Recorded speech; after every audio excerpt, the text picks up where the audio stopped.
Hi, how are you? I'm good. Hello? Hi, me again. I'm not sure what's going on right now. It was really good for a minute and then it just kind of, Faded. Okay, yeah. let's get this thing done. Okay. Alrighty. So what I'm going to do is just pretend we've already done the intro, and I'm going to come in and I just got just one more thing. Is it Sarazen or Saracen? Yeah, it's Sarazen, just like it. Sarazen, Yeah, like just Sarazen. the way Yeah, it's spelled. Yeah. just like it looks. Yeah. Excellent. So I'm just going to come in and ask how you are, and then we'll just go. Okay. Here we go. Sarazen, how are you today? I'm doing phenomenal. How are you? I am doing adequately. I am waiting for rain. Typical. It's a really sunny day out here on the lower left coast, where you used to live, and it's we get rain forecast. But up in the mountains where you are, it's either sunny or snowy this time of year. Yes, that's very accurate, and we've had both today so far. Oh, well, you can have the snow. I just bought a new motorcycle, and that's for you up there to deal with. I used to be a Mountie in Alberta. I know what it's like. It's and that kind of snow is dry. Yeah. It is funny where I used to work. It didn't melt. It would just disappear, and there were no puddles or anything. It just was gone. Interesting. Yeah. Okay, so you're very familiar then. Oh yes, I am. Actually, I have friends of mine who are down Crow's Nest Pass and Canmore area around the Calgary and that good southern chunk. But when the sun's out on that snow, holy cow, it's beautiful, beautiful, clear, sunny times.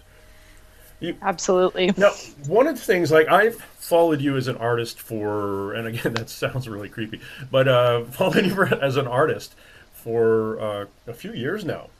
And I was surprised in popping over onto one of the social media pages a while ago, it was a year or so ago, or whenever your book came out, that you actually had an overly spiritual side to you, and your book, Why I'm Here, a near-death experience with the Ancient of Days, is absolutely fascinating to me. Give my listener a little bit of an idea of who you are.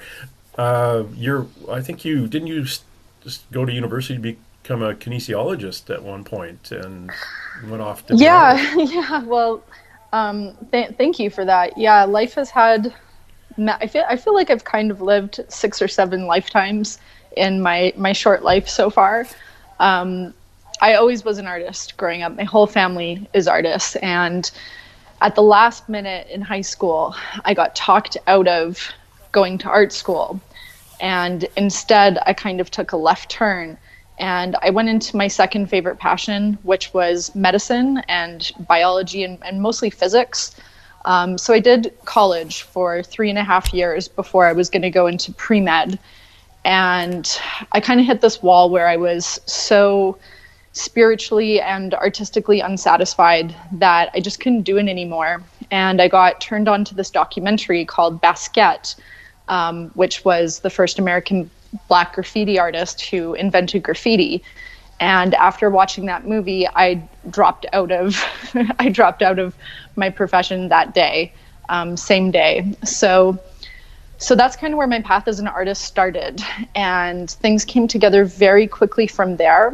I would say I was always a spiritual person. My mom was spiritual growing up, and she taught me a lot of things about how the way the world worked and different cosmic laws. But, spiritual awakening really happens in phases as a person is ready to wake up. And it turned out that I just so happened to be very behind on my plan for my life at that time. I didn't know that. I think I probably took about a 6-year detour, and that was about the time that I went to college and a little bit after that. So basically what happened was I had already come to the conclusion that I wasn't supposed to be an orthopedic surgeon, and I was going to college and working 3 jobs. So you could imagine that my life in my 20s, I was basically running on no sleep and lots of caffeine. So after I left school, I cut down the different jobs that I had to kind of go at an easier pace, and I went to my job that was paying me the most, which was working at a casual fine dining restaurant in White Rock. And White Rock has some pretty powerful magical energies there. If you're familiar with the Washington Avenue Grill, it is actually built on native land, and it's been on Creepy Canada, all sorts of different shows. And there's lots of different stories about what's happened in that house, that restaurant. And working there myself, I can also testify that late at night when we were cleaning up, there was definitely like strong, oppressive energy that didn't necessarily feel good. Some staff reported things flying around. Things falling from like kitchen pans falling across the room and just creepy things like that. Mm-hmm. Anyways, none of that is really a part of the main story, other than just to say that that particular location where I was working was kind of like a higher activity location on the earth plane. So anyways, I ended up getting a mentorship with a world famous artist, not only less than 2 weeks after I had dropped out of school. Seemed like things were going incredibly well and right on track. I thought it was going to be years and years before I ever became an artist. Thought I'd have to save up, go back to school again, that kind of thing. But anyways, I met James Picard, who mentored me. And basically, I put everything into that. And then suddenly one day, on my way to the gym, I got in this horrible car accident where I couldn't walk and got rear-ended pretty intensely while I was in a Jeep. And the Jeep was not harmed at all. It was built like a tank. However, accidents in Jeeps tend to not fare that well for the person driving, and I took on like considerable whiplash and soft tissue damage. So basically, I quit my job, never was able to go back. And I ended up having this long 6-year recovery, trying to get my health back and just being able to really like walk again on a continual basis. So about a month or two into my healing, I had already started to get lots of commissions as an artist, more than what I was getting paid for when I was working. So it really seemed like a sign from the universe that this was the direction to go in and to have faith. Basically, I had business cards created, my very first artist business cards, and I made plans with a girlfriend one day to stop in at my old work, the WAG, and to have a glass of wine. So I go and I pick up my business cards, have the glass of wine. My friend never shows up, and she seems to be significantly delayed. So since I already had a lot of friends where I worked, didn't really feel like a loner or anything like that. There was lots of loud music, jazz music playing. Thought I'd just kind of taken the ambiance for a while. And suddenly I began to have a very strange experience. It's very even hard for me to put it into words today, and this is, about 10 years after it happened, but it was something so unexplainable for so long that to tell it to the average person, I knew I'd be met with intense skepticism. So I kind of had to come to my deep universal truths myself before I was really able to share it with others. So I kind of lived as this closeted spiritual person for a long time, because part of the journey about being a spiritual person is learning how to express what you found inside and bring it through to the outer. So basically, I started leaving my body as I was sitting at the bar, and the music became very loud and I felt very uncomfortable, and I didn't know anything about us being divine beings and having a multi-bodied system. But what it felt like something was happening to me somewhere else, not in the room that I was in right now, but somewhere higher.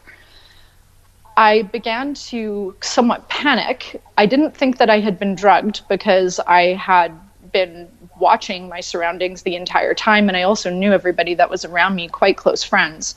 So I turned to my friends and I said, hey, look, like, you have to take me home, like immediately. I don't even think I can drive, even though I'd only had like a glass of wine. Anyways, my friends were not so eager to let me go that easily, and they proceeded to talk me into playing some card games and stuff, and even challenging me to win my ride home. So I managed to do that, but at this point, I felt barely coherent. Strange things were going on. Like my hearing was going and then it would come back. My vision was going and then it would come back. It kind of felt like all my body systems were shutting off at the same time. It was very concerning. But I felt pretty safe because I was around good friends. Mm-hmm. So cut to the chase, I end up getting a ride home from a friend that I had worked with for quite some time, Mikey. And I had a standard car at this time. He was not familiar. So I had to kind of coach him on how to drive me home as another car followed. And basically, this is when the story begins to get profoundly weird. Basically, he stalls in the middle of an intersection late at night at around 10:30 p.m., but it's winter, so it's pitch black. And at first, we're very concerned, but it's so late at night, there's not a lot of cars. Suddenly, this semi comes barreling down in the opposite direction right as the lights are about to change. We get filled with tremendous panic as he's trying to depress the clutch and get going. And the last thing I remember seeing is the semi being like a foot away from my side, the passenger side. What happens after that is even stranger. And I didn't feel any pain. Basically, there was just a very, very intense, loud energy, and then a period of blackness, and something that kind of felt a little bit like a release, where I felt very cold and very lonely and very isolated for some time. It felt like I was crying. Suddenly something shifted and I don't know what happened. It felt kind of like someone came down and grabbed me. And this is where the story deviates from a lot of people who have had near-death experiences. A lot of people that have had some sort of trauma or experience where they've died, they usually report not a lot. They'll see a light. A lot of people go through a tunnel and sometimes visualize that. Or very often you'll see a family member or a loved one who's already passed, sometimes a guide. They'll give you some advice for your life, and then the person is allowed to live again, or else it wouldn't be a near-death story. So this is where things get very different. And I actually have multiple timelines of events of things that happen, because when you are in timeless space, things don't happen in a linear fashion. Things happen kind of at the same time. And there actually ended up being more than one version of myself who was having these different various experiences at the same time. So in the main timeline, where the primary amount of my consciousness was focused, suddenly I then appeared back in the same car. Although the person beside me now was different. It did look like my friend who was just with me, except in this version, we just kept driving. Suddenly the stall didn't happen, we just continued on. And we were driving for what felt like an incredibly long time, and I only lived like 10, 15 minutes away, or maybe 20 with traffic, but at that time of night, less. So we began having this conversation, and I noticed that this being beside me, he seems bigger than my friend. He seems more sure of himself with his statements, more confident. He even seems like he has like some profound wisdom that he's hiding from me. And then I start to really look at him, and I notice that his skin is actually glowing. Now I start to think maybe I'm hallucinating. But on the same stance, I've never felt more awake in my life. So we begin to have this kind of back and forth dynamic where I'm kind of existing in this impression that maybe I'm drunk, and I'm kind of telling myself that this is all something weird. Although, if you have a couple glasses of wine, you don't usually hallucinate like a divine being. That's kind of like a miracle. Yeah. So, but we all have ego within us, and especially then I still had a considerable amount left. So my ego was doing an incredible job to diminish everything that began happening from this point on. We get into a long conversation, And basically, I realize that he has appeared based on my request. And the evening before this event, I had been reading this profound book that I had been guided to because I was so injured and I could basically only lie in bed for long hours of the day. I had started reading an amazing book called Tales of Power by Carlos Castaneda. That book pushed my realm of what was possible, and I began using some of the teachings that I had learned in that book to command an experience where I would be removed from my body, since my body was the most painful place for me to exist at that time. It's not that I wanted to die, but I wanted to escape from the reality that I was in. And I wanted to experience higher planes. I wanted to feel weightless. I wanted to meet these beings that I had read about for myself, and I knew that they were there. I wanted to see what it was all about. So after that, after we have this conversation, it becomes clear that he had come at my request, and by some incredible grand act of a blessing from the universe, that I actually was being this gifted and experienced to travel astrally throughout the universe. So he never made anything easy for me. And even from that moment on, he made me do everything myself. And I had no idea how to leave my body. And I literally took a line out of the Carlos Castaneda book. And I remembered that at some point that Don Juan, his teacher, had taught him that you could rip a hole in the fabric of the universe and exit out. So not expecting any of this to work at all, but acting on pure faith, I reach out with my hand in front of the night sky. And to my surprise, it was like a soft see-through shower curtain that I actually was able to pull back. To my amazement and fear, I ended up having enough nerve to push through. And that is when the beginning of the journey really starts. Oh, wow. So I shouldn't go to that restaurant, okay? Unless. No, actually, I did a paranormal investigation there.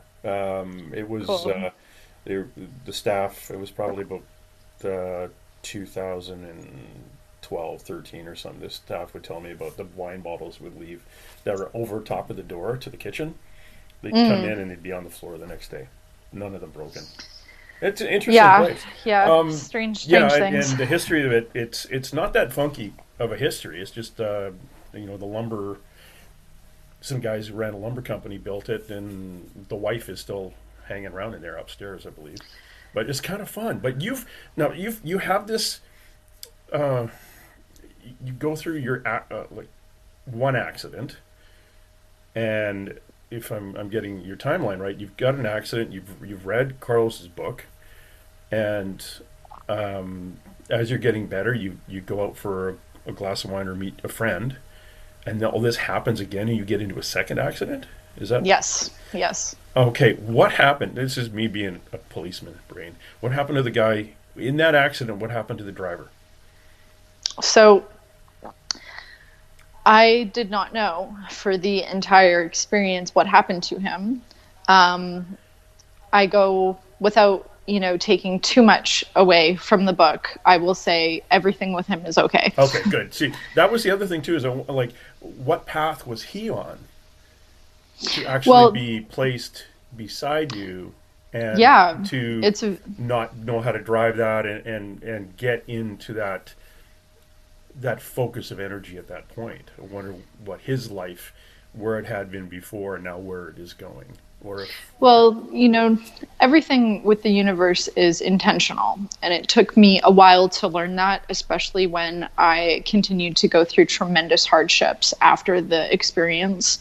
But everything is pre-aligned, and it's all really based on our personal karma that has been accumulated either in this life or in past lives. And, you can have good karma or bad karma. In a way, you could say that my bad karma was burning off with some of these accidents and pain and suffering that I had to endure in my body for years and years and years. In another sense, my good karma from past life lives allowed this divine experience and spiritual gift to happen. You know, as far as Mikey goes, he obviously has some past attainment where he also was ready for a certain level of spiritual awakening in this life, even though he was not very present for it. He was present at the beginning of the experience, but at some point, my guide assumed his body, presumably right at the time of the actual crash. So that was an intersection point in life. With that, there are key moments in life that we can never kind of deviate from. So from that moment on, my guide was essentially using divine permission to take his form. And before he showed me his true self, because I wanted to see what he actually really looked like before I agreed on any type of cosmic voyage, he said that he had taken the form of somebody that I knew so that I would be more comfortable. Yeah. So the divine knows your reaction to every different type of event. So when experiences like this happen, or even more mundane experiences, they try to plan your life in a way that's going to be the most harmonious for you. So they obviously wouldn't have chosen a form of somebody that I didn't really like, or that it would be unrealistic that I would ask him to drive my car. So they knew that Mikey was going to volunteer and that he would say yes. And I think that they also knew that after this had all happened and the dust had settled, I had to agree to come back into my life, although on some respect, I didn't really have a choice. But with that in mind, that Mikey also would have been spiritually open enough to agree to be in the book as well. Oh, fascinating. That is kind of cool. We're talking to Sarazen Brooks. She's an artist and an author, and we're discussing a near-death experience. I always call them death experiences because I frankly think you die. You die, you come back. Yeah, with mine, it was a little bit different. With most people, you know, I think that there's like an accident or something, and then, you know, they flatline for a couple minutes, they get resuscitated, and they come back. That's kind of a typical, although I guess no near-death experiences are typical, but I actually considered calling the book a death experience. Oh, very cool. However, it just doesn't really have the same ring to it, I think. No, and people who will Google near-death experience won't find it. So exactly. Yeah. And again, for the people who are, for my listener, it's Why Am I Here? A near-death experience with the Ancient of Days. Your experience in the car with the being you call your guide, have you had ever met your guide, your spirit guide, your primary spirit guide, I should say, or the guide that happened to be stepping forward at that point in your life? Have you ever met that guide before? No, definitely not. I mean, I had read about, I hadn't even studied guides that much, to tell you the truth. Like, I was vaguely aware, you know, angels exist, you know, I think that God exists, but I hadn't really meditated on it for that long. I did not have any connection to guides. I mean, really, in the Carlos Castaneda book, he manifests a guru in tangible form. That's his teacher. So when I was connecting to the universe, I was just praying for this experience. I didn't know how exactly that was going to translate.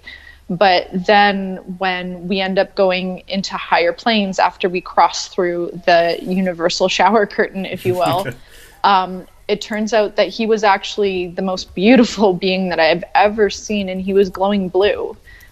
He did not look, he was humanoid. He looked human, but he looked much more than human, much more divine and radiating energies that I can't quite even describe, but everything that was coming off of him was so aligned with divine bliss and divine grace. And he did something very special to me, and he gave me the rare gift where I was able to feel pure, undilated, unconditional love.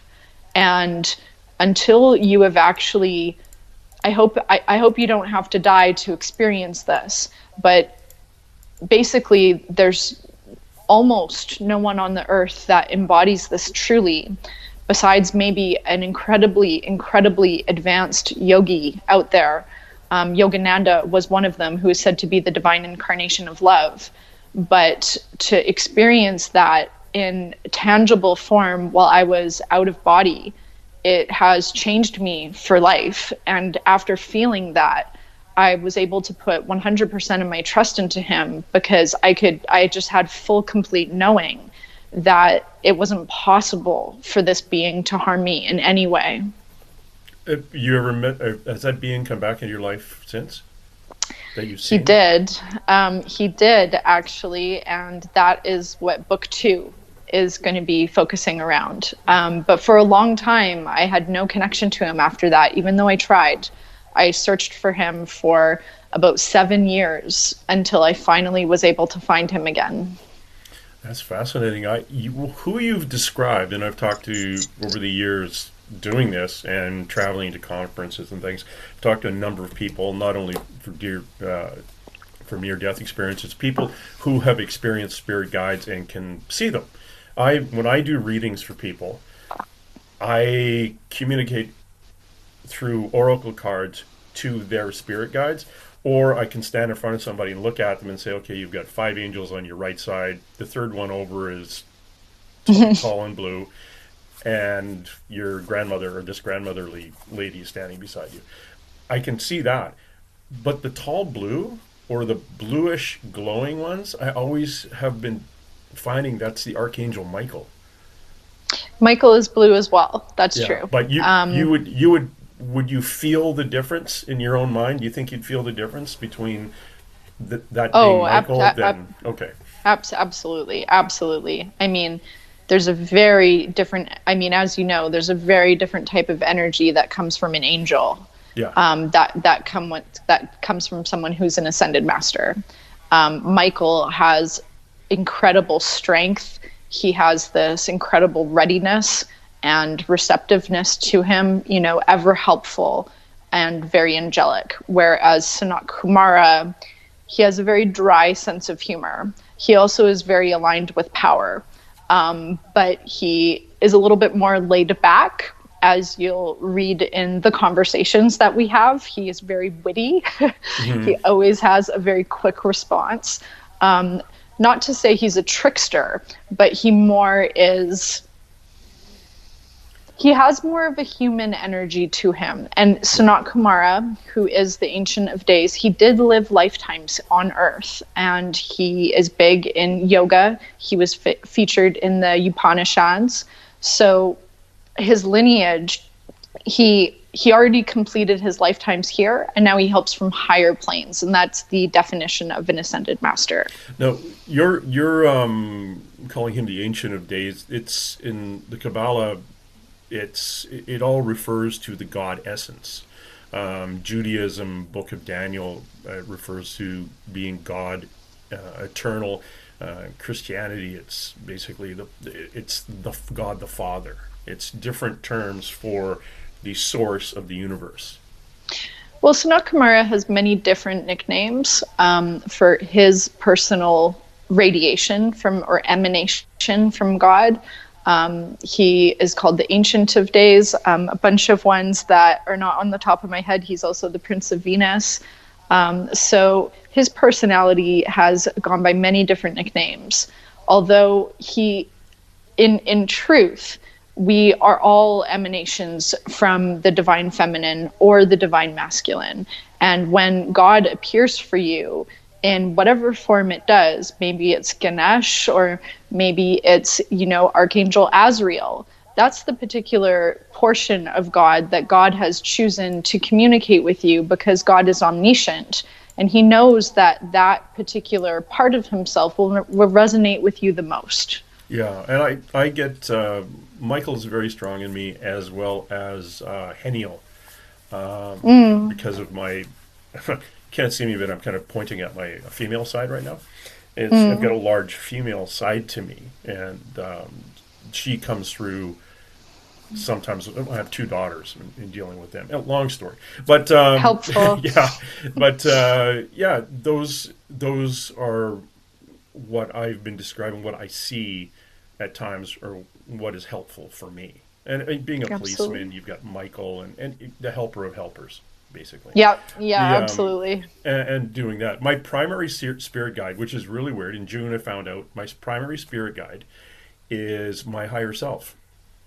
That's beautiful and rare. That is the snake eating his tail. It's like, oh, and I actually went to the planet he was from, which is a whole other. That's you can interview me on that one. All right. My present spirit guide, the guy. This is funny. It's a Gohart, which is Pan, the Greek god of the Oh, hillside. That's lots to master there. that is yeah. He stepped in. I was in a spiritual timeout for a while, so he comes in and kind of takes over. Um, it's it's been interesting. He's speaking of tricksters. Yeah. But that's kind of fun. Your spirit guides, do you often communicate directly to them, or do you Yes. meditate to them? Okay, good. Yes. Do you find they rotate? Do you have different ones coming in at different points? Absolutely. For a long time, it was Sanat Kumara, and we had this incredible relationship like nothing I could ever match again. He was more of a father to me than anything I could almost say, and it's kind of funny how people could relate to that because he's disembodied. Hmm. But it literally would feel like he was standing in my apartment with me, telling me exactly, always trying to usher me to make good changes and things like that. We get in arguments with each other, like just, when I'm not doing the things that I should and stuff like that. But now I've kind of gone through a long transformative period this last year where my whole routine the last 3 years had just become old and stagnant, and it just was not filling me with the same fire. So after reading the book Autobiography of a Yogi, which I highly recommend, one of the top spiritual books ever, I became very attracted to the path of Kriya Yoga. And, Sanat Kumara, the other way that you can tell that it's him is he's Indian. And there's a very strong Indian energy that comes from him. So with that in mind, kind of felt a lot of my yogic past lives really come to the surface. And I was looking for the quickest way home, the quickest way to transform myself and my full consciousness into self-realization. So I've taken this year-long yoga course, which I'm almost finished now. And now I've taken on Yogananda as my guru. So he's quite strong with me. But I'm also very attracted to Babaji, very attracted to Sanat Kumara, a lot of male guides right now, but I find that they really help to kind of give me a kick when I'm needing it. But I still pray to the Divine Feminine often, but more so just in her direct presence. Oh, that's fascinating. Your near death, this car accident that you were in, where you were then found yourself with your guide in Michael's body driving. What was the next thing after you're on this longer than normal drive and you're having this communication? What happens next? So eventually we end up at my house, which was the destination. And we were waiting because the other car with our friends in it who was going to drive him home were following us. So we were waiting for them to show up, and they were taking forever. Like, we had time to talk for so long. So in this conversation, I kept asking him, like, do you want me to wait for them to come? And he was like, you can leave if you want. And I was like, well, no, okay, I'll keep you company. And then finally, basically, my vision started going again, and we started playing this game. Started playing this game in the car to pass the time, and it's a really stupid game. I'm embarrassed of myself 10 years ago for some of the stuff that I said to a divine being. Was it truth or dare? No, it was worse. It was let's play drunk psychic, and it was kind of like an I Spy type of thing. And basically, suddenly he started guiding me to close my eyes, and I did. And this orange spiral started forming in front of one of my eyes, different colors and changing shapes. And it was pulling at me. I didn't understand what it was doing, so I pulled away. And he told me that the next time that it pulled, that I needed to push and go with it. And I felt very confused as to how my friend Mikey could know what I was seeing in my eyes, with my eyes closed, without me telling him. Obviously, this is not my friend. So the next time it pulled, I pushed and I went fiery hot. And I opened my eyes and it looked like nothing had changed. But with each one of these initiations that I went through, it took me a long time to figure out what had happened. So it was a burning off of my body and transitioning into higher planes. So at this point, it's not really fair to say that I'm existing on the earth anymore. This conversation is not really happening on the earth. We're not even in this dimension anymore. We're kind of like paused in timeless space where everything looks exactly the same as where we just were. So from there on, my guide, with his charming sense of humor, I ask him, casually, and I'm like, so you come here often? And he's like, actually, yes, I do all the time. And I was shocked, absolutely shocked to hear that. And he asks me, he says, you know, like, do you trust me? Can we do this now? We need to get going. We're kind of like short on time. And I'm like, okay, yeah, we can do this. I'll rip a hole just big enough for me to go through. And he's like, just big enough for you? I'm like, okay, well, you could come too. So we kind of have this cute relationship, banter together right off the start. And from that moment on, I begin to experience the most unspeakable journey that I never thought I'd ever be so blessed to have. The type of thing that truly you read about in like fiction, or you see in like the most amazing superhero movie, or just, I don't know. But not a day goes by that I'm so grateful for that. And it's taken a lot of effort not to fall asleep back again, even after witnessing kind of everything. Wow. Now, here's the hard one. I'm going to ask you to describe a few of those without giving away your entire book. A few of those experiences. Yeah, once you went through you pulled the curtain down. Sure. Well, the first one was the most startling. And, you know, I think we all kind of are grown up with the idea of heaven and hell. And like, what does that look like? Does that exist? If I die, do I go straight to God type of thing? What happens? And not the case. Not to say that those states don't exist, just not the way that most people think. So I proceeded to go into the astral world where I'm with my guide and we're suspended in air and we're now bodiless. So we do have a body, we have an astral body, but it doesn't have the same density as our earth bodies do. It can levitate, float, it can transform and change. All of those things, don't need to breathe or eat or sleep or anything like that. Great. So I'm very unfamiliar with how the bleep to operate this thing, and I have no idea what I'm doing, like absolute newbie, like trying to drive a car that you don't know how to drive. And he asked me, and he says, so where do you want to go? And to me, I thought that was like the dumbest question, because I have no idea where I want to go. If I could go anywhere in the universe, I don't even know one location that is cool. Like, why don't you just tell me where to go? So he points this question to me, and I begin to meditate on it, and I kind of start thinking, well, where would I like to go? And something goes wrong, significantly wrong, and suddenly I guess I thought of something. I don't even know what I thought of because it happened so fast.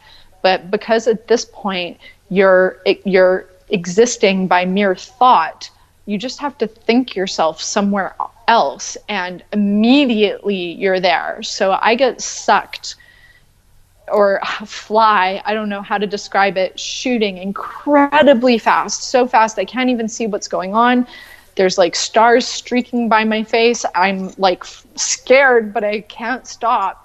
And suddenly I find myself stranded on this planet that is absolutely foreign, so far away. My guide is not with me. And for lack of a better words, I end up calling it planet hell. It is hot. It is like hotter than any desert on earth. There are no trees, no shrubs, like nothing, just sand dunes, like scorching hot sand dunes in a sky that the sun never sets. And while you don't need to eat, drink, or sleep or anything like that, my human mind kind of kept convincing me that I need those things. So at first I think maybe I'm going to starve to death.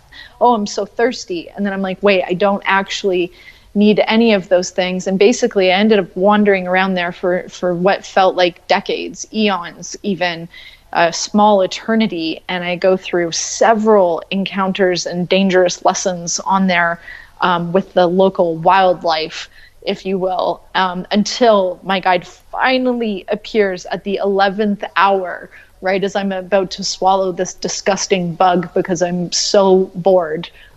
So I had been there for a very long time, and it's hard to even communicate how long I was there. To me, in all honesty, it would probably feel like 1100 years or something like that.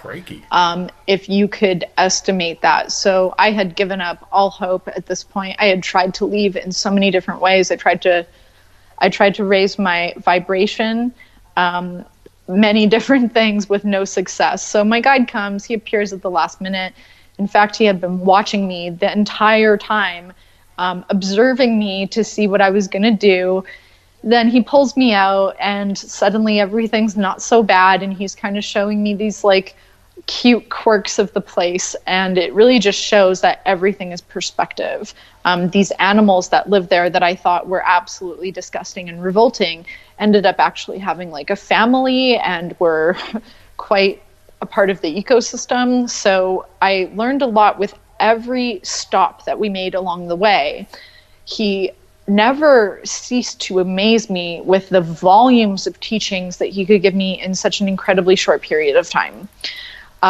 With that, I ended up getting better control, much better control as the experience went on. It definitely was like riding a bike, and suddenly things became familiar and I became very good at what I was doing. I did end up going to a place that was like nirvana. I went to Source, and I ended up staying there a little bit too long. I gravitated towards Source because of the amazing energy that was coming off of it. It felt like you were kissing the sun. And it felt like the sun was putting warmth into all of these pieces of you that previously had tension and stress and illness and grief and all of these things. So I kind of lied there, suntanning in front of it for a while, until suddenly two angels appeared and whisked me away. And they told me that I almost erased my consciousness, that if I would have stayed there much longer, that I would have just dissolved back into Source. So Source has many purposes. Not only does it create, but it also dissolves. It's kind of like the universal recycling plant, if you will. One of the last experiences that I'll share is, and probably one of the ones that I consider most sacred, is after this lifetimes and lifetimes and lifetimes of testing that I went through and learning and growth, at the very end, I end up getting to meet this group of elders based on, I guess, some positive qualities that I had demonstrated. Although through the whole book, I really feel like I'm failing, like I'm fumbling, I'm failing. I don't know what is going on. I'm really just trying my best. So I then have to go in front of this group of incredibly advanced beings. It's like, this is the most intense interview that you've ever had that you're not prepared for. It's kind of like a dream that you wake up and you have to do a performance naked or something like that. So I go in front of these beings, and these beings are so advanced and so ancient that they just existed as like beams of light. They didn't have any body, but they all communicated telepathically. And I was kind of in this like Orpheum theater as they begin to ask me and bombard me with questions that I really don't know the answer to. And they hit me with a question that I was so incredibly not prepared for. And they said to me, "Why should we give you permission to advance?" And I felt that. And because everything exists using Lemuria, or being telepathic, they could read all of my thoughts that I was having, and I begin to think, I didn't even know what advancements was. Like, why are you asking me this question if I don't know the answer? And I couldn't shield them from my thoughts, so that was doubly embarrassing. But at this point, something very cool happened, and my higher self took over and began to.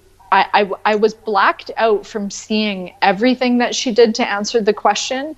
But I got to see the beginning of it, and basically it felt like she began to sing. But saying that she sang, again, is just kind of using a term that points to a word, because my spiritual IQ was so low at the time of this experience that so much of what happened was beyond me. That being said, I still don't even know if I would know what she did today. There's a lot of other systems of communication and work and play and ways that being interact with each other in higher planes that we just don't have the translation for in this plane. Yeah, it's fascinating that you describe that group of individuals, a group of beings, those light beings. I talked to an artist named Akiane Krameric, who at the age of 4 or 5, growing up in an atheist family, homeschooled, no television, no radio, no Bible in the house, comes out of the kitchen in the morning and say, "Hi, Mom, Jesus took me up into the universe, and there was a bunch of light being, like people that just glowed light, and they were talking to me." And she ends up, I don't know if you know who Akiane is, but she's a genius at art in oil painting and poetry, and at the age of 8 drew or painted a portrait of Jesus called the Prince of Peace. It's huge. It was discovered by Oprah. Anyway, very, very interesting story about this young girl. She painted oil paintings at the age of 8 that somebody in their 60s or 70s of 50 years of oil painting, that's the equivalent to her talent. She talks about light beings too. She sounds like a very old soul. Oh yeah, she's definitely something. Her interview is going to be on after the next one after yours. So amazing. Drop by and take a listen to that one. But Akiane talks about light beings, but she didn't know, because she's protected, homeschooled, never really ventured out into this. She had no way to describe them. But it's funny that you describe them almost exactly the same way she did. That just very wise, a lot of questions, a lot of communication, and then eventually, they're talking. You're at the little kids table, and they're at the big guy, and they're at the adults table, and eventually you end up working on a communication, a form of communication. In your case, you had your higher self come in and said, I'll drive."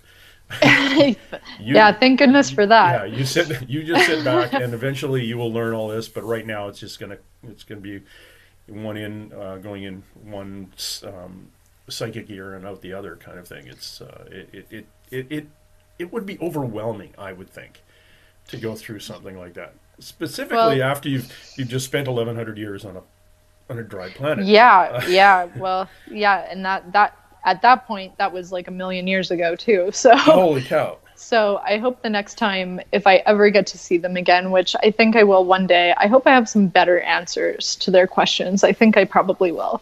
Yeah, I wonder, sometimes I've heard these can also be family members who have gone through various incarnations over thousands and thousands of years, and going through the multiple dimensions, like where we keep coming back into, I won't say our lives, come into life with a physical body, and eventually we don't need it anymore. We just come back as light. Well, anything is possible, and like I said, time is not linear. So that literally could be truth. In my own experience, the divide and the gap between us was so profound that to think that we were related in any way would have blown my mind at that time. But that being said, because we are, essentially emanations all from the same God or from the same source, then we are absolutely related no matter what. Yeah. Fascinating. If anybody wants to drop by, go to sarazenbrooks.com. That's SARAZEN, or if you're where we live, ZEN.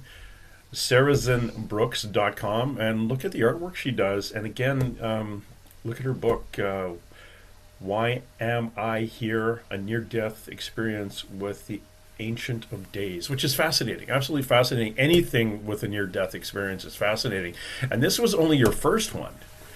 Yeah. You, yeah, for sure. Like I've some of my friends who are psychics who are on those TV series like Psychic Detectives and things like that. Every time they die like 4 or 5 times in their lives. Really? And every time Okay. they die, they come back and they're cranked up. Yeah, it definitely felt like that. Well, the frustrating thing was, it seems like the death experiences happened really to get me on my plan. The second one ended up happening about 5 or 6 years later after the first. And I mean, it depends on how significantly you define them. If so, I've had 3 or 4, but definite experiences too. So they're later, which is also in the first book. I later get into a head-on collision, which was pretty frightening, and definitely there was divine intervention there with Michael. But the more significant one was I actually was assaulted really badly, and I ended up being kind of left for dead on the streets of Kitsilano in Vancouver, with my brain hemorrhaging and cracked open within an inch of my life, and I lost consciousness for several hours until I woke up in the hospital. So that experience was different from the first, where I did not have a long cosmic amazing voyage during that one. That one was more like a hard hit. And I actually didn't know that I was going to live. It wasn't that I went anywhere during it. Everything just pretty much more or less went blank. I have little fragments of consciousness right when it happened, and I was very confused what was going on. I was talking to the person that was above me, asking for them to get help, although they did not. So that was pretty terrifying. Yeah. But that experience, changed me for my life in a very different way. At first, I felt very afraid of humanity, how someone could do that to another person. And it took me a long time to cope with that, and not only cope, but heal, and to actually discover why I am here, which lends the title of the book. You could say that maybe I was living my life selfishly entirely after the experience, because after the first out-of-body experience, I had been shown, essentially the answer to everything, but I had no way to place it into my life. I searched for teachers. I tried to read the right books.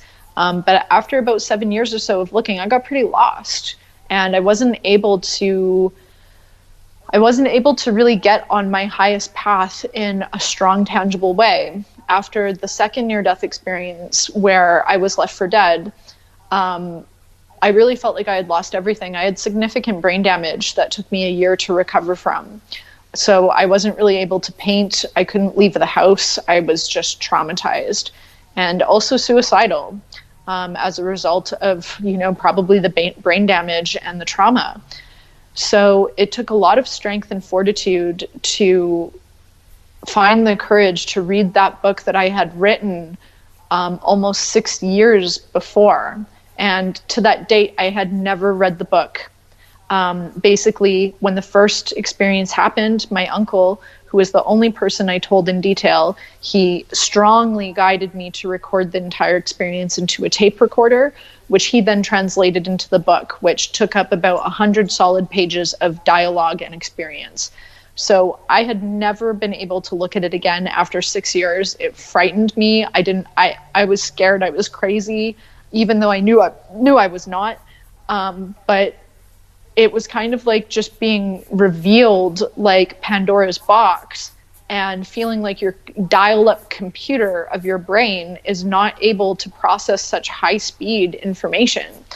So after, being suicidal and having brain damage, I prayed to God to give me the answer as to why all these horrible things were happening to me. Why was I facing such poverty and starving if I had been shown the secrets to the universe? Why had I gone so far off my path? And I did receive a message after hours of prayer. And prayer was not something I did often. And the message that I received, and I heard it clearly in my right ear, was, you already have a note from your guides and it's in your book. So I sat down that day and I surrendered and I read the whole thing, and I was shocked first I was happy and delighted reading all the funny parts of our conversation, but the most shocking thing was I actually prophesized my brain damage 6 years prior. And I prophesized the head-on collision as well. And that scared me. I was frightened about that because at one point in the book, I look into all my possible futures and they came true.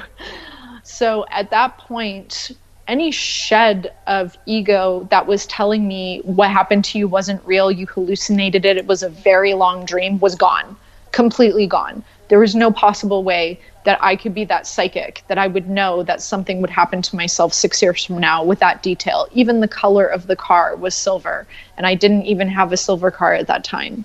So I was impressed at the divine for holding up to its end of the bargain, basically. Wow, that is amazing. And I'm sorry to hear about the assault. It's one part of your life I didn't that didn't know. It wasn't up there with being afraid of spiders, mind you. But I'm sorry for that. Spiders are pretty scary, so. Yeah.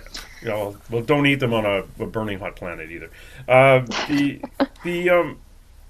The change, the actual to have those notes in your first book, to be able to go back and go, oh, well, I should have seen that coming. But that's us with our hindsight.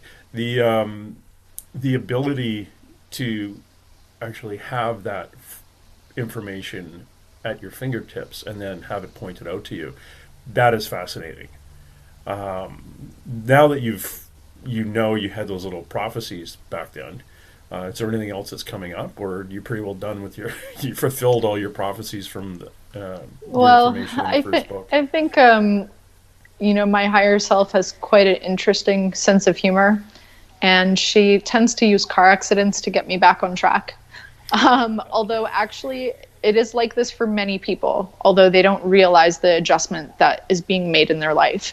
Car accidents, even illness, things with health. So with that in mind, I do know a considerable amount of my future plans, and I have known it for quite some time.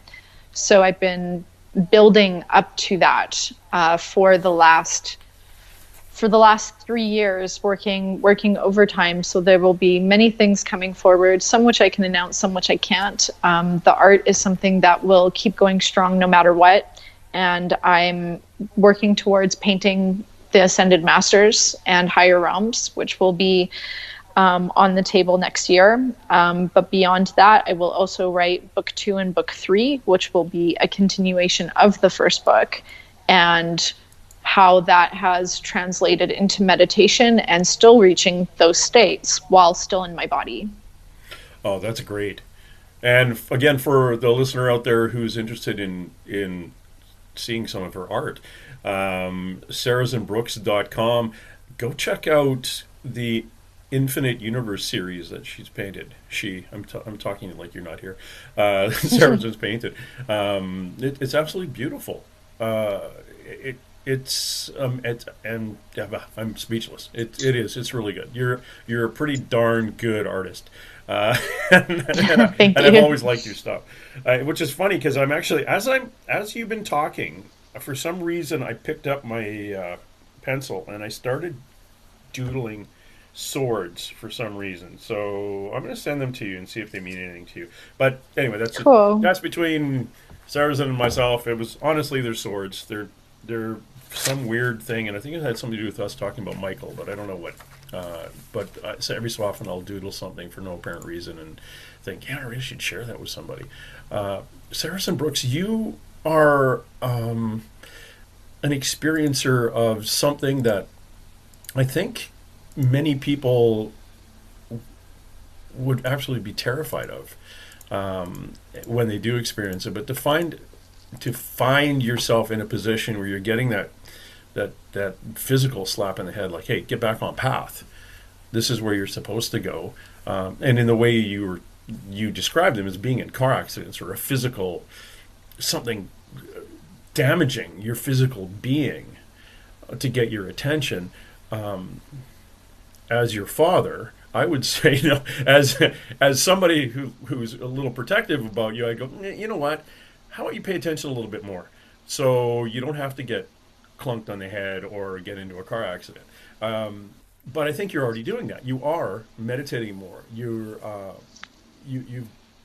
identified a yogi. You are opening yourselves up and communicating and raising your vibration, which is where you're supposed to be going. That is your path. So let's hope these slap in the back of the head or ripping the front of your car off is not going to happen anymore. Absolutely. I don't think there's a whole lot of need for it. These days, I'm living a life of service. So I do sessions for people as well, although I don't advertise them. But I bring through the Ascended Masters and I bring through spirit guides and I help people connect to their highest plan. So I typically only work with usually the more advanced soul who's already on the path and wants to come into their gifts and really know how they can be of service. So that's something that has really changed my life. And I'm always looking at different ways to help others. And one day this might materialize as becoming an actual spiritual foundation. Oh, that would be fantastic. When you're working with people and you're working through spirit, do you see things around them like? Do you see color? Do you like? I see when I look at somebody. I will get a relative, deceased person, a loved one come through, and I describe it as like if you and I try to remember somebody we went to high school with, and you picture that person in your head, you usually picture them from the waist up, and unless they're showing you something around their feet, and it's just more of a thought than an actual three-dimensional being. Do you get that through with spirit guides too? Because for the life of me, I don't see spirit guides. I've seen them. I've seen a couple of my own during what do you call it? I did a third eye activation, and now since June, I've actually been seeing like I don't know if they're guides. They're more spirit protectors, about a car length behind the person, usually about 6-7 feet tall. But I don't know if those are guides or not. I'm still a rookie at that. Well, the Venusians are quite tall. They are about 6-7 feet tall, so that could be them. Although I'm not necessarily seeing that right now. I see a variety of things, to be honest. At times, I've actually seen spirit guides tangibly with my eyes open. So there have been, which is the way the book ends, actually, is I have a ascended master who appears to me in tangible form. So, but typically when that happens, that is usually aligned with cosmic permission and something important is about to happen. When I'm working in sessions with clients, I see different variations of beings. Sometimes it's an impression and a thought. I have, however, pretty perfect clairaudience, so I can hear perfect hearing of them speaking to me. I even hear their accents, or if it's a male voice, a female voice. If it sometimes I've even heard like an Australian accent, cool. which was a different type of guide. But I do see clearly as well. So I remove blockages from people, different things that are on their field, your aura, your third eye, that type of thing. I do past life healing, opening up doors of abundance. It's kind of like a limitless range. So I just have to trust that when I'm in session, that I'm given the gift to see whatever I need to see at that moment. Are you bothered by anything? Do let's say a person that has passed and not crossed over, do they kind of bother you for help at all? I have had that, but it doesn't bother me. Okay. Yeah, so I have done some of that, but not so much in this life. Although that was a job of mine in a different life, was to help people cross over. Oh, interesting. I get a lot of people who are very high vibration and not and just kind of coming into it, like using the base term empath. Yeah. You wake up between 3 and 4:30 in the morning because that's the veil thins, and they're standing at the foot of your bed, kicking and say, "Hey, Sarazen, get up! You got to help me!" And you wake up going, I think you all should leave. Cover your head and go. But it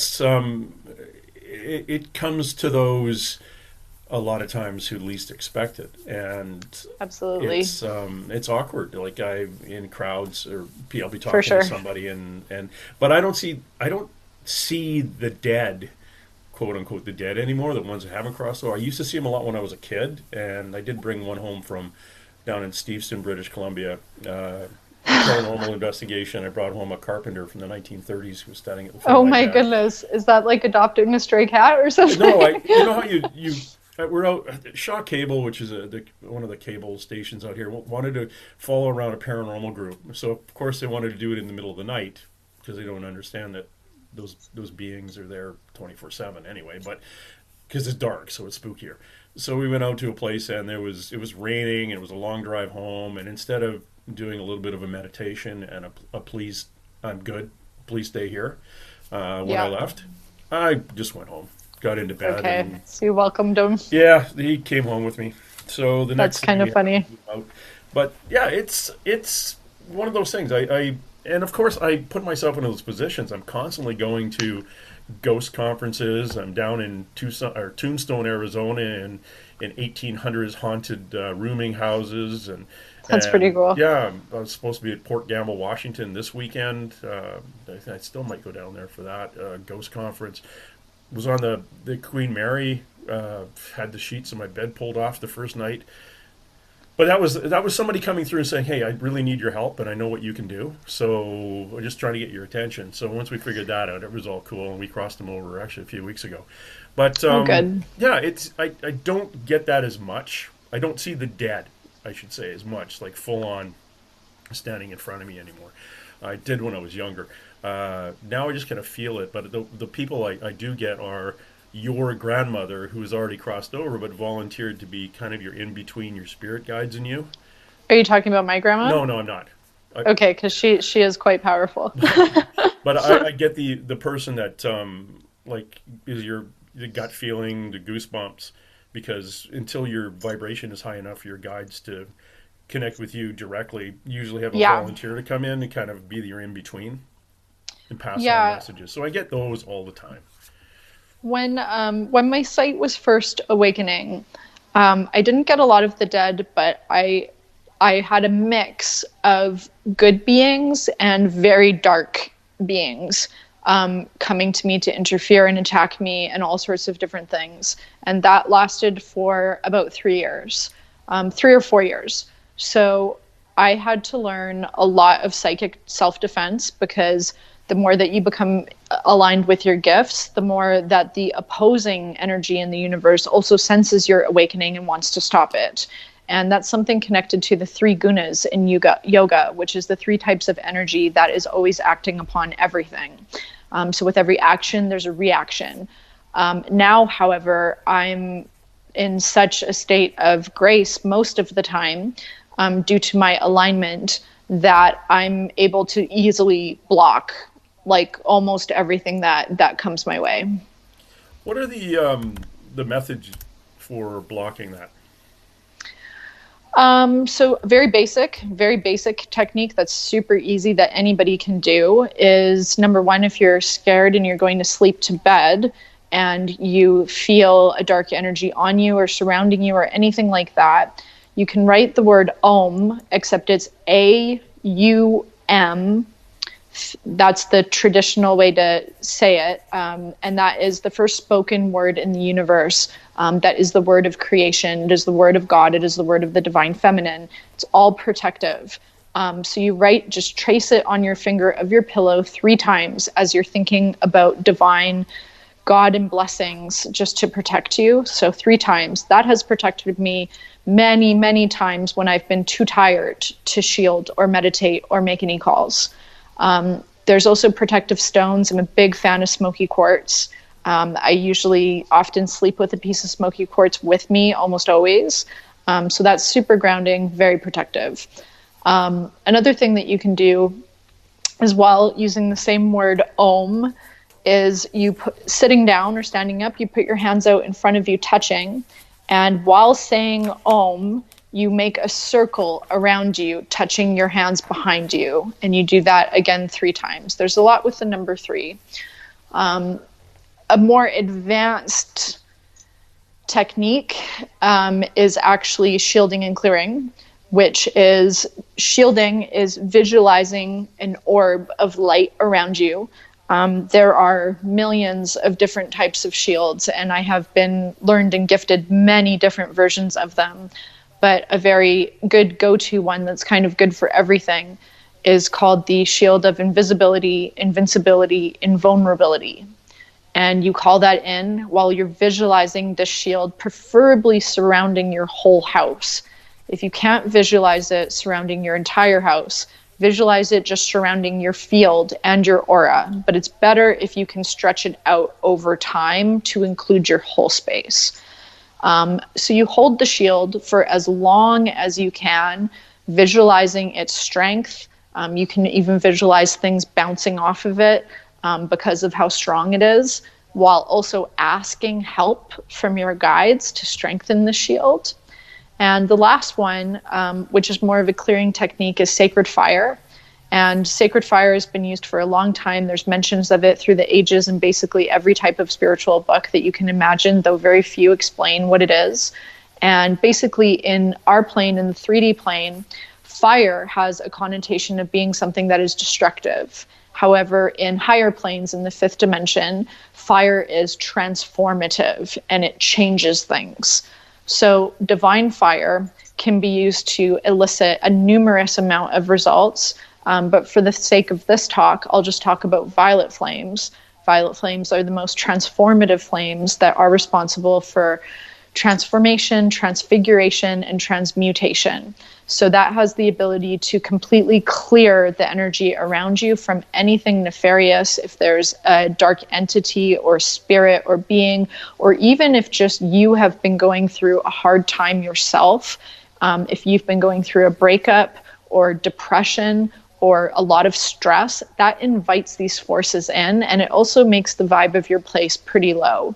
So using the violet flame, there's lots of meditations online for that on YouTube. You just search violet flame meditation and a bunch of them will come up. You visualize with your eyes closed or open this beautiful violet flame that's going through you, going through your whole entire body. It's clearing your sight, your third eyes. Never mind that, it's also clearing your whole sacred space. So with that, the shielding and clearing, if you even do that for 20 minutes, you're looking really, really good. And that's enough for permission for most people to get protected. However, if you're listening to this, and if you are one of those people who is waking up and exceptionally coming into your gifts, then you may need to sit in that meditation for longer, because like I said, the more that you are advancing, the more that there's also these other forces out there that want to kind of hold you back. Wow. Thanks very much about that. I appreciate that. I'm sure my listener does too. I put a bubble around myself, paint it silver, and then put kind of a brown coating on the inside, so it looks like a mirror from the outside, I think. So I'm kind of but it's, we can create whatever shield feels good for us. Yeah, it's I've done it a lot. I find that the dead adults will stay out of my room and leave me alone, but it's the kids who are still just love and light. I'll fill my room with love and light and put a boundary on it and my intention out there that nobody can bother me ever. This is my own personal time. And I was in a haunted kind of bed and breakfast hotel, really nice one out in Wheeler, Oregon, the old Wheeler Inn, in little girl in the middle of the night says, "Daddy," I'm like, "Oh, okay, that's creepy." And Yeah, I've had things like that yeah, too. but Yeah. the kids will come through, but all Yeah. the dark stuff and the adults will all stay out. Yeah, no, kids definitely have more of a level of purity. But you know what? Also, I'm seeing that this is really your path that you've chosen for this life is to have a lot of interactions with beings who are kind of in the in between state. It's a Yeah. lot of what you're investigating, and what you think about, you bring about. So I do think it's kind of part of your job description that you have right now. That's yeah. I've been told that it's part of my path right now. Yes, yes. Things have changed a lot since you know was in a bad car accident when I was 16 and saw my first full on dead people standing there, to going through as a policeman, interacting with a lot of dead people, and which is a whole other issue. That's another one. That's me being interviewed for another hour. The dealing with dead people, but the different shielding, it's fascinating, and the violet flame part is very, very.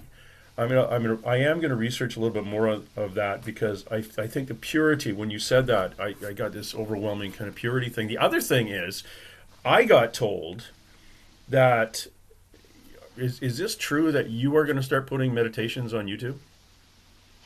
Oh wow, I don't know where that came from. That sounds is Did my guides just tell you that? No, I wrote it down. It said Interesting. meditation, and you putting together some meditations for YouTube. But anyway, that's what I just You know wrote. what? I get, it's funny that you say that, because my girlfriend had been talking about these guided meditations that she'd been listening to, and she was trying to offer them to me. I was like, no, I don't really use those. Like, I'm okay. Yeah, I do them myself. Yeah.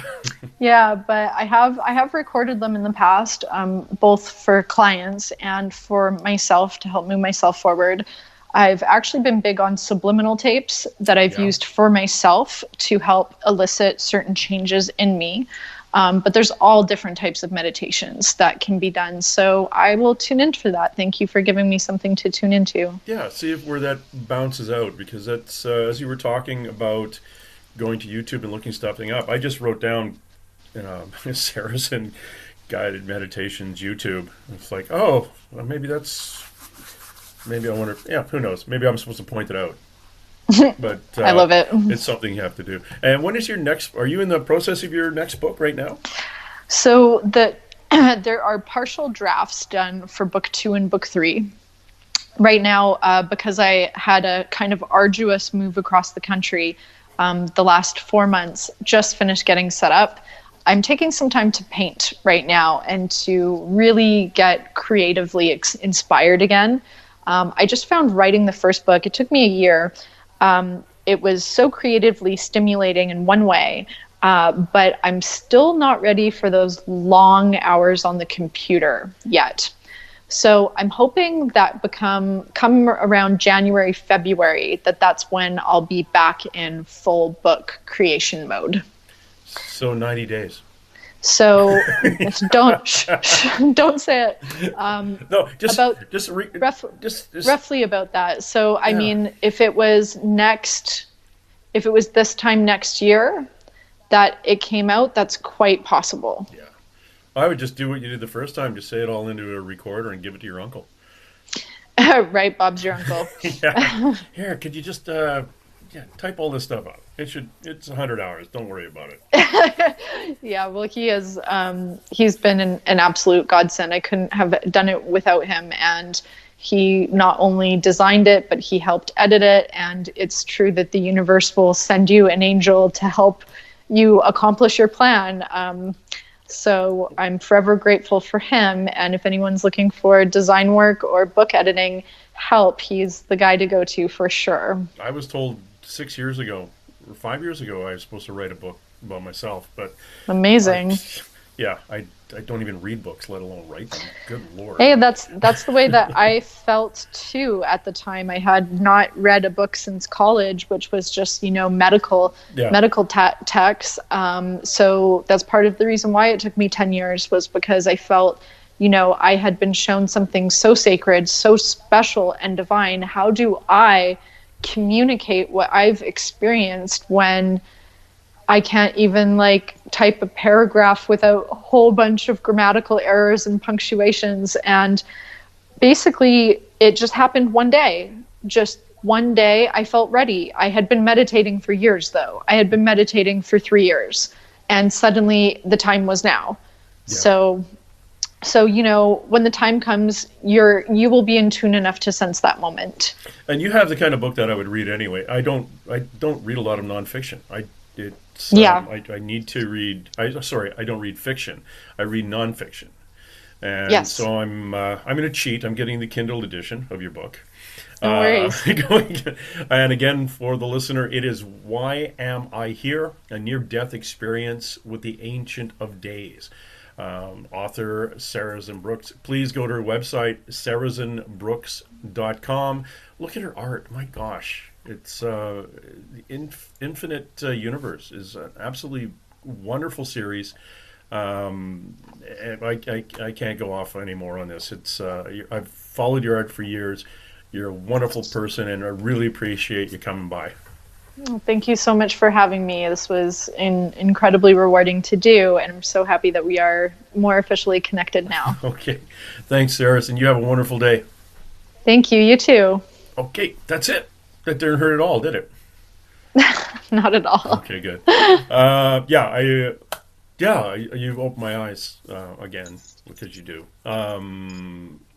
I've always been drawn to you because I think you're a wonderful light, beautiful young woman, and I appreciate you coming by, and I appreciate your book, I appreciate you, and I appreciate your story, sharing your stories, and I made lots of notes too. So my listener is going to like this.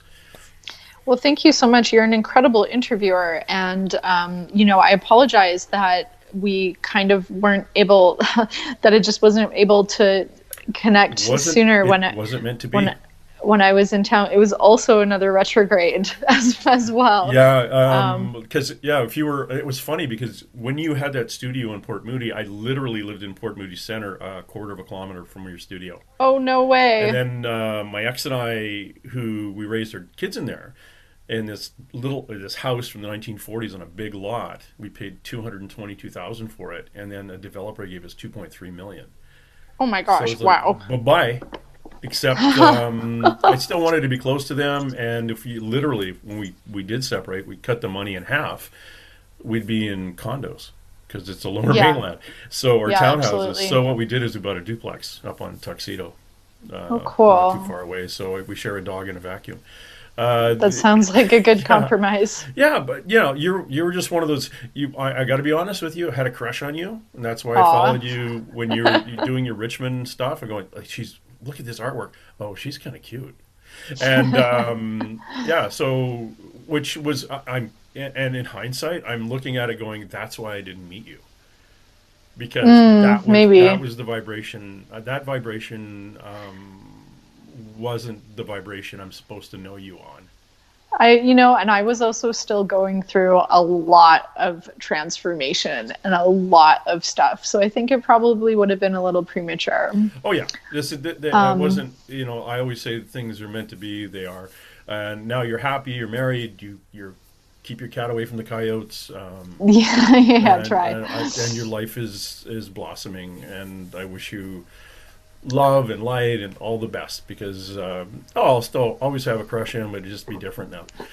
So there. Hey, I was going to say, what do you think about maybe doing a session exchange? In what way? So you have, you do readings for people. Yep. How would you feel if I did a session with you, and maybe you did a session with me? Well, what we'll do is I will do a reading, and then we'll see how you feel about it, if it resonates with you or not. I'm sure it'll resonate. I was put in a Pan came through. I was in a psychic timeout 2 years ago this month because I would do a reading with somebody, and it would go really well, and I would second guess myself, and I would phone one of my psychic friends and say, "How did I do?" And all my guides literally were standing there going, "What the fuck, dude? Okay, that's it. You're cut off."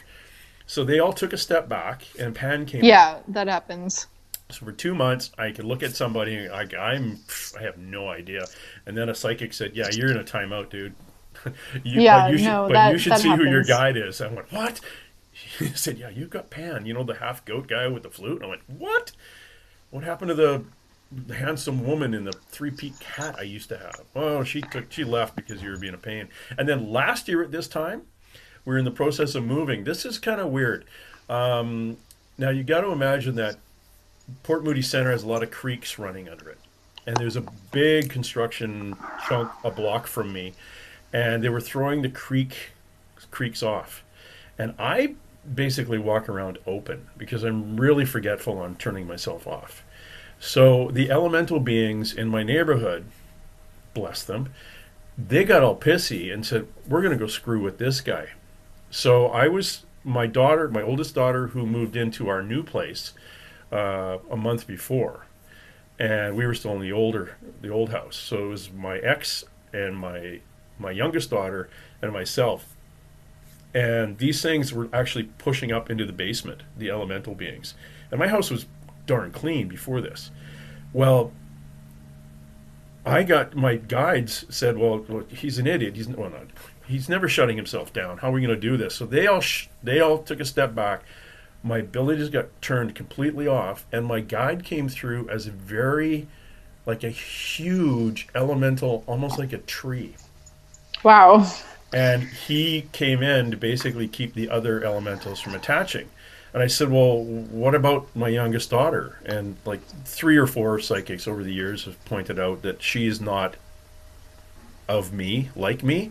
She's Yeah. fairy realm.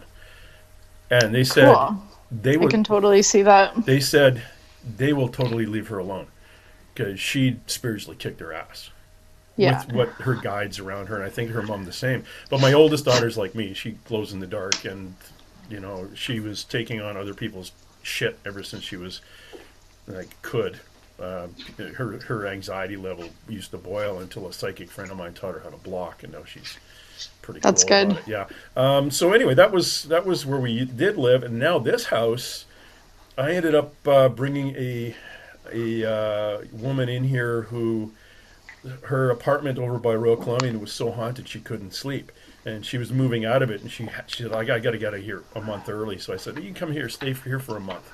At which point I found out she was a sex trade worker addicted to fentanyl, Oh, geez. but actually with kind of an alien angle, Background? and opened to. Yeah, I've met a lot of alien sex trade workers. It's funny that you say that.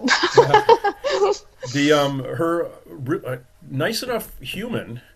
I got her into detox out in Surrey, so cleaned her up and cleaned. It sounds horrible. I cleaned her Yeah. up. She cleaned Yeah.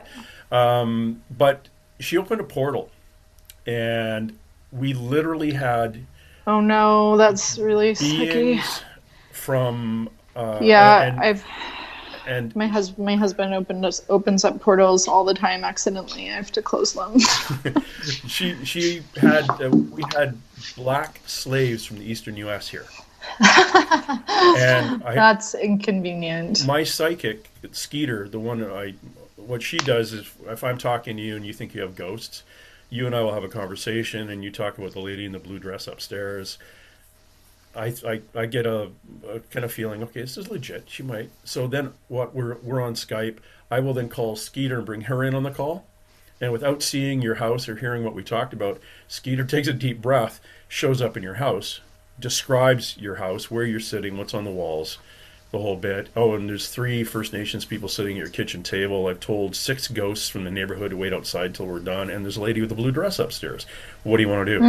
And then you and I would interview the lady in the blue dress and determine why she's connected to the house, and we just usually cross them over. So Skeeter comes in and she's going to take a look. I said, "There's something weird about the house." So she goes downstairs to the bedroom and she said, "Okay, here's a portal here," and she closes the portal, and then Yeah, that's actually hard to do. she goes towards the bedroom, and she said, "I can't get in the bedroom," and she starts coughing, and she says it's burning. There's a fire in there. I can't. It's too smoky. But a very large tree, elemental being, has come out and said there are 13 entities, beings in that room. Four of them were elementals. And we determined later they're actually the elementals that live under the house, which are all cool. They're good. Mm-hmm. So we leave them. But the big tree came in and said, hey, this is what's going on. So, and she describes a black guy with his hands tied, an indentured person, like, and she's from Southern Washington State, and she said, well, they're just slaves, they're local. And I said, we didn't have slaves here, they can't be local. And anyway, she can't get into the room, she can't do anything, she backs off. So I get a shaman friend of mine and a psychic to show up here without telling them the background. And there's a ghost in her house named Annie. She's a young girl, and she's all good to go. She's kind of the canary in the coal mine. If something else goes wonky in the house, she usually will bang on a wall or she'll get our attention, or my attention, because I'm by myself most of the time here. So so we know Annie's okay. So the shamans set a blanket up outside. Have you ever gone to White Lotus Divine Healing in Port Moody? No, I haven't. Okay. I had moved to Squamish, so a lot of my time Okay. ended up being a little bit more around there. All right. So she's at the front door. The psychic says, "Oh, a little girl just came up from downstairs." And she's walking up the stairs now to the other side and kind of over the railing, kind of looking down, watching us. And she was orchestrating, and she said, "Okay, it was July 27th, and I took notes of all the beings that came out. And the first one was what do you call it? It was a shapeshifter, and it changed. It crossed them over. Then we had the fellow who was soaking wet, black gentleman with his hands tied, and he was starting to throw up. And he eventually coughed up a fish for the shaman, because he had been convicted of killing somebody in the 1600s, and he was literally walked the plank. And so he showed up. We had the reason the smoke was there and the fire. It was a black gentleman who was a slave from the eastern U.S. who had died in a house fire, and he was still on fire. And his son and his wife came through as on fire too, and then showed up. As they came down into light, the fire went away. His fire stopped, and they took him to the light. So he was. That's amazing. And then there was a guy who had got sick on a sailing ship in the Atlantic back in 1700s. And when you got sick and they thought you were contagious, they would put you down. And yeah, so he definitely. comes through, and for some reason I asked the psychic, I said, "Is his name John?" Like, I had out of the blue. And the psychic looks at me and pauses, goes, "Yes." And I says, "Is the last name Fife?" And she looks at me and says, "Yes." And I'm not even knowing why I'm asking, but that's a relative of mine, my mother's side of the family, from the 16 or 1700s. How do you spell Fife? That's so weird. Because the client Fife, but it That's was weird, because a client in my other session 2 days ago had the same name. Well, like not John, but Fife as the last name. That's crazy. It could be interesting, because my mother's family is Didsbury, Innisfail, Calgary. So they could be related. If your client was from Southern Alberta, anyway. No, well, she is from Vancouver, but this guy that she had met, his dad's practice is in Vancouver as well, but I don't know where they're from, like, originally. Oh, okay. But yeah, it was William and David Fife, and Patty those are my cousins who live out there, and I don't know what kids they have. They're the weird side of the family. My cousin David and my cousin Billy, they both divorced their wives and then married the other person's wife. Oh, wow. So it was all in the family. My uncle is now my dad, kind of thing. So yeah, it was interesting. That's my family. But so he came through. It was very cool. That's amazing. And you're sorry, go ahead. One more thing is the elemental beings. We had one shape-shifting being who was rather upset with us. I quoted him when I was making my notes. It said, I've come so far to be treated like this, or put into a cage." And they put him he turned into a butterfly. He was in a cage as a bird, and then he turned into a butterfly trying to get out the bars. And the four elemental beings from the basement came up and held the corners of the box down until it just went to light, and off he went. So, and then the four elementals went back downstairs, and they're good. And then the psychic goes down to the room, and she walks in and says, "Oh, okay, you've got a lot of dead people here." So she opened up a portal, and every dead person in the neighborhood for about 5 or 10 minutes just flew. It was a one-way portal. They were all leaving. So it cleaned out the neighborhood, and then before she could really seal it, all of a sudden it gets sealed. And she said it was sealed quickly, and it was the elemental beings that sealed it. And she said, if you could see what I'm seeing, it's like someone drew a pentagram on there with a wood burning set. And I said to the shaman, I said, "Is that a good thing?" And she said, "Well, I don't know. They usually come in twos." So they went upstairs, and my living room floor has they sensed one there too. And I said, "Well, is that good?" And she says, "I don't know." And I said, "Fuck, what do you mean you don't know? Tell me if it's good or not." And she, I went off, did my thing down in California, at a few ghost conferences, a UFO conference, came back, and I phoned her up, and I said, "Stevie, what's up with the pentagram?" She goes, "Oh, don't worry about it. The elemental beings put them there. They supposed to be there." Yeah, they're the seal on the portal can never be opened. So it was just basically a way of saying, everybody left. Closing it, yeah. And the one in the living room is a protection of the house. Cool. Well, I like the sound of your sessions. They sound pretty intriguing. This house here is quite interesting. I won't tell you too much about it, but we've had a lot of activity in it when we first moved in here. I've conned a lot of it down. Just in the last couple months, we've been here since July. Before, doors were slamming all of the time, relentlessly, and there was a couple real cold spots in the house. So those have all shifted. Good. Now, and that's pretty good. The house itself is pretty powerful though, and it's built on a vortex. Yeah. 2 vortexes. So it's been fun. Lovely. Yeah, you probably have you're in an area where there's a lot of miners up there. And, and a lot of, I find anywhere that somebody's mining for an ore, gold, silver, copper, or anything like that, there's a lot of quartz in the ground. Yeah. And quartz when I'm in Tombstone, Arizona, it is ghost city. And I don't mean ghosts just from the 1800s. I mean ghosts from the 1980s, from last Wednesday. They all show up there. I've seen people in the house often, and strange, not even people, but creatures as well, just sitting there and stuff like that. Most of them are pretty benevolent. I haven't really had too many problems, but I did get the name of the house, and I did also get the name of the land here. So in a dream, I was actually shown that this whole area of Canmore, it actually used to be called Nebola. Yeah. And I was talking to the house because the house was basically deciding whether or not it wanted us here. I don't know if it was the house or the vortex, but seems like the house. And anyways, I managed to get her name, and the house's name is Anastasia. So she's quite temperamental, but extremely beautiful. And how old is she? She's about 12 years old. Do you know the birthday?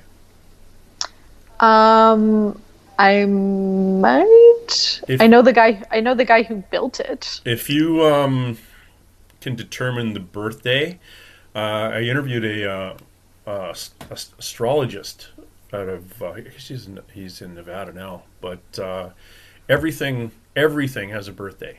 Everything has a birthday, and you can actually see the astrology of the house. Yeah, that's pretty crazy. He's hired by companies to do their quarterly projections. He's interesting. Crazy. Yeah.